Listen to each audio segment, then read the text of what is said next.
Hello guys, नमस्ते। आप लोग कैसे हैं? उम्मीद करते हैं कि आप लोग एकदम मस्त ज़बरदस्त होंगे। हम लोग पढ़ रहे थे संविधान का निर्माण। इसके पहले हम लोग 2 पार्ट पढ़ चुके थे। आज हम लोग तीसरा पार्ट पढ़ेंगे। 2 पार्ट का वीडियो प्लेलिस्ट में पड़ा हुआ है, आप लोग देख सकते हैं उसमें। चलिए आज हम लोग इसका तीसरा पार्ट शुरू करते हैं। हाँ, यहाँ तक हो गया था। तीसरे पार्ट में यहीं से शुरुआत करना है। संविधान की दृष्टि।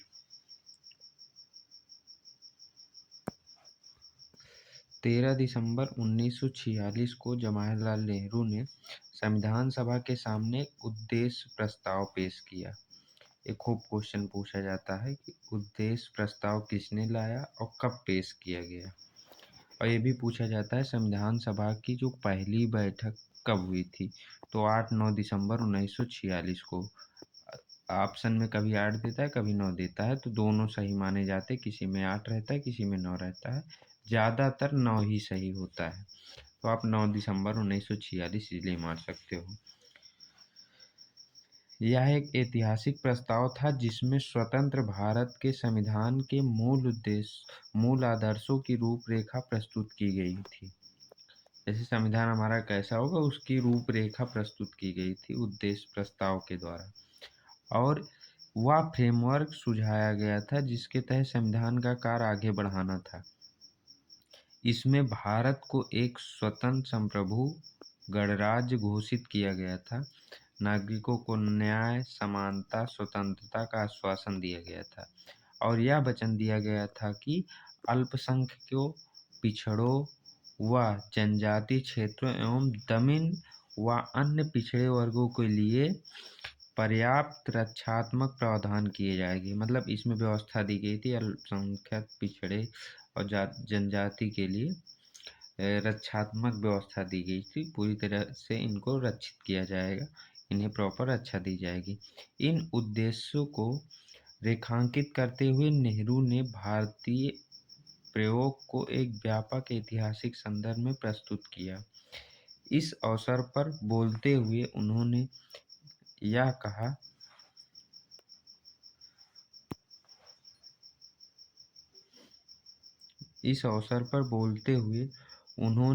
कहा कि उनकी नज़र बरबस अतीत में हुए उन ऐतिहासिक प्रयोगों की ओर जा रही है जिसमें अधिकारों को ऐसे दस्तावेज तैयार किए गए थे। हम सिर्फ नकल करने वाले नहीं हैं। ये जो लेख है प्रॉपर नेहरू जी द्वारा लिखा गया था। तो इसमें जैसे कुछ लोग कहते हैं ना कि संविधान जो है नकल करके बनाया हुआ संविधान है, तो उसी को सेटिस्फाई करने के लिए नेहरू जी ने ये लेख लिखा हुआ है कि 13 दिसंबर 1946 को अपने प्रसिद्ध भाषण में जवाहरलाल नेहरू ने कहा था, मेरे जहन में बार बार वे सारी संविधान सभाएं आ रही हैं जो पहले यह काम कर चुकी हैं। मुझे उस महान अमेरिकी राष्ट्र के निर्माण की प्रक्रिया का ख्याल आ रहा है जहां राष्ट्र निर्माताओं ने एक ऐसी संविधान रच दिया जो इतने सारे सालों, 1.5 सदी में से ज़्यादा समय तक काल की कसौटी में खरा उतरा है।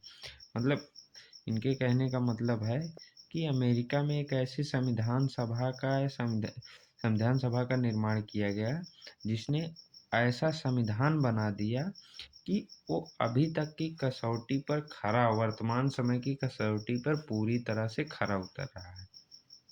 तो इनके कहने का मतलब नेहरू जी की यही था। उन्होंने यह महान राष्ट्र गढ़ा जो उसी संविधान पर आधारित है उसी सेम संविधान पर आधारित है। इसके साथ ही मेरी नज़र उस महान क्रांति की ओर जाती है जो 150 साल पहले या अन्य स्थान पर हुई थी। मुझे उस संविधान सभा के विचार आता है जो स्वतंत्रता के लिए इतने सारे संघर्ष लड़ने वाले पेरिस के भव्य एवं खूबसूरत शहर में जुटी हुई थी।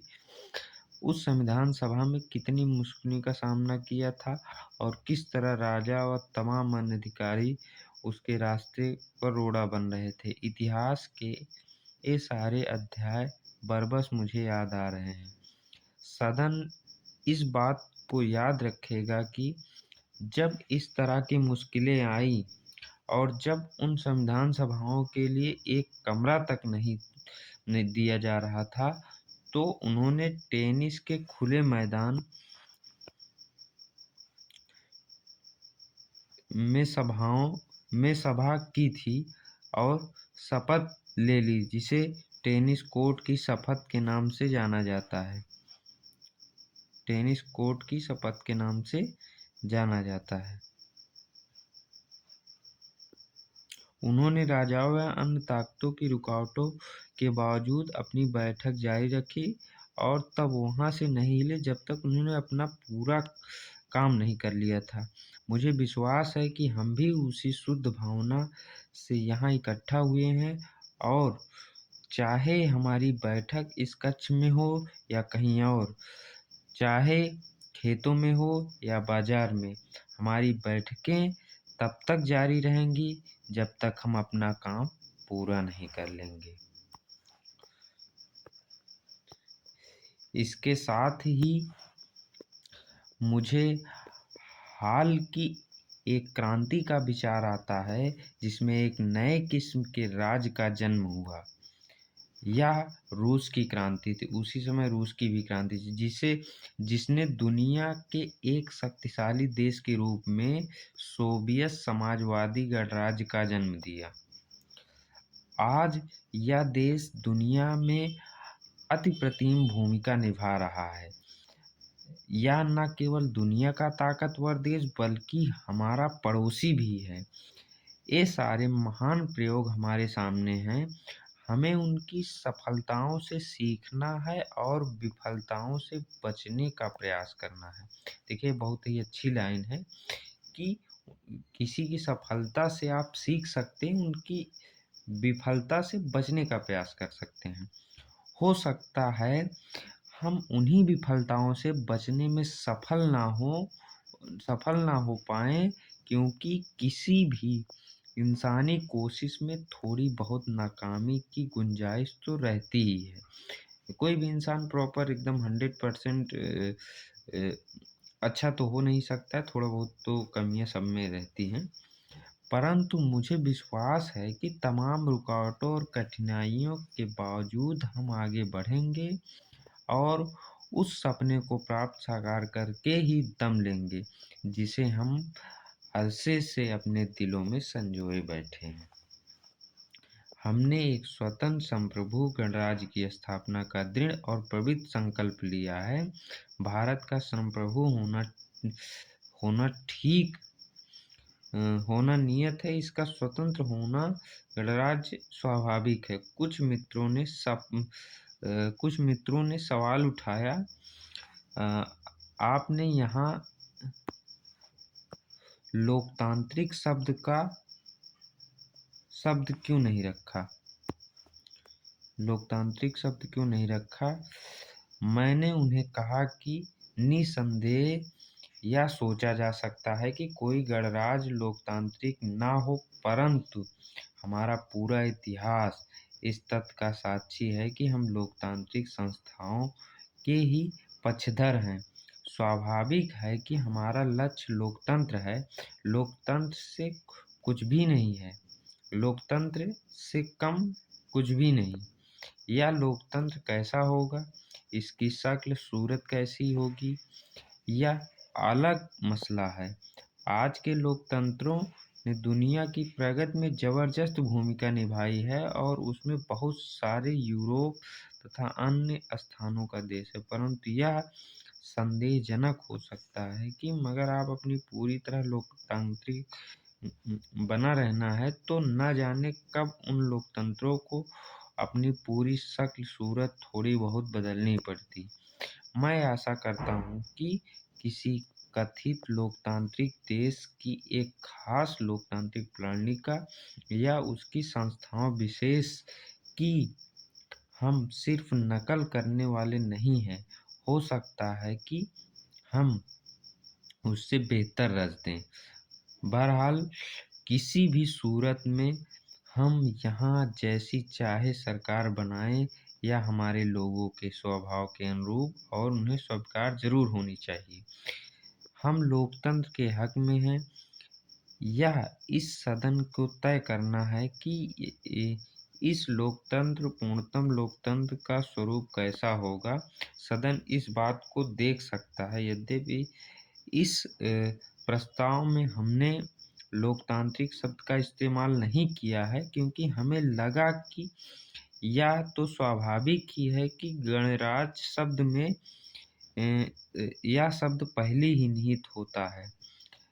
इसलिए हम अनावश्यक और अनुपयोगी शब्दों का प्रयोग नहीं करना चाहते थे।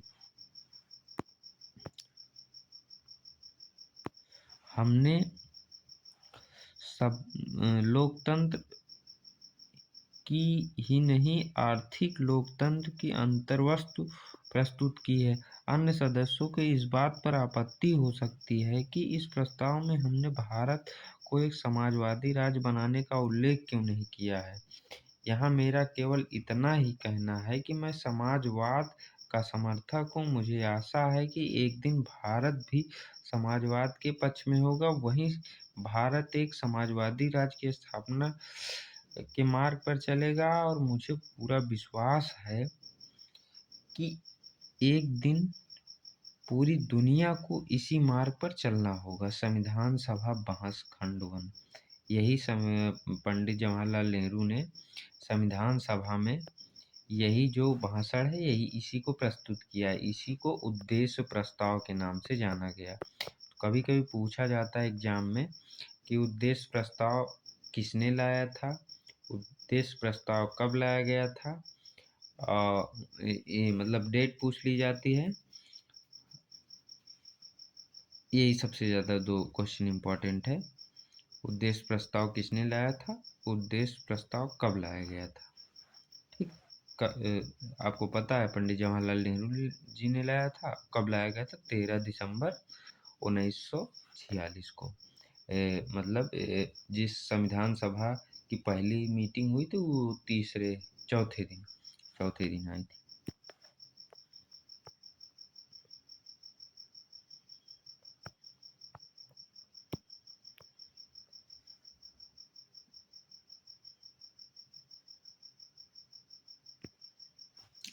और ये देखिए ये क्वेश्चन भी पूछ सकता है आपसे। उद्देश्य प्रस्ताव में लोकतांत्रिक शब्द का इस्तेमाल नहीं हुआ था, इसीलिए लोगों ने इनसे क्वेश्चन करना चालू कर दिया था।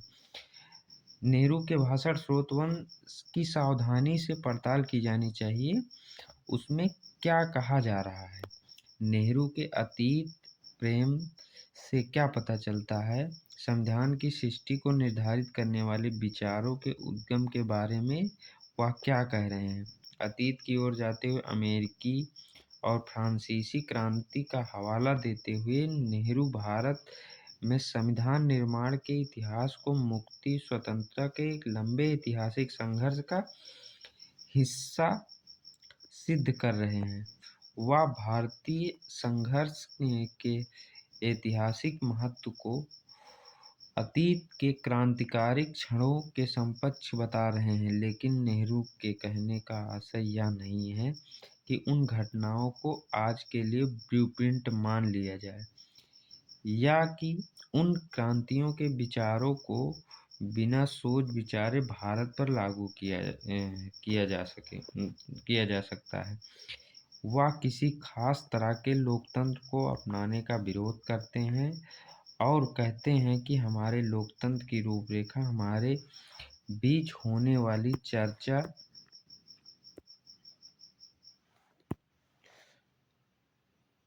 चर्चा से ही उभरेगी। वे इस बात पर जोर देते हैं कि भारत में संविधान के आचार, आदर्श और प्रावधान कहीं और से उठाए गए नहीं हो सकते। उन्होंने विश्वास व्यक्त किया कि हम सिर्फ नकल करने वाले नहीं, उनके शब्दों में भारत में शासन की जो व्यवस्था स्थापित हो, वह हमारे लोगों के स्वभाव के अनुरूप और उनको स्वीकार होनी चाहिए।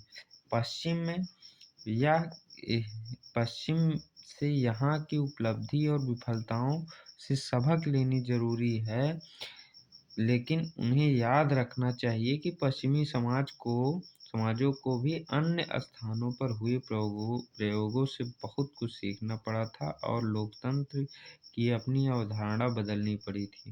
भारतीय ये संविधान का उद्देश्य यह होगा कि लोकतंत्र के उदारवादी विचारों और आर्थिक न्याय के समाजवादी विचारों का एक दूसरे से समावेश किया जाए और भारतीय संदर्भ में इन विचारों की रचनात्मक व्याख्या की जाए। नेहरू इस बात पर जोर दे रहे थे कि भारत के लिए क्या उचित है, इस बारे में हमें रचनात्मक ढंग से सोचना चाहिए। ठीक है दोस्तों, धन्यवाद।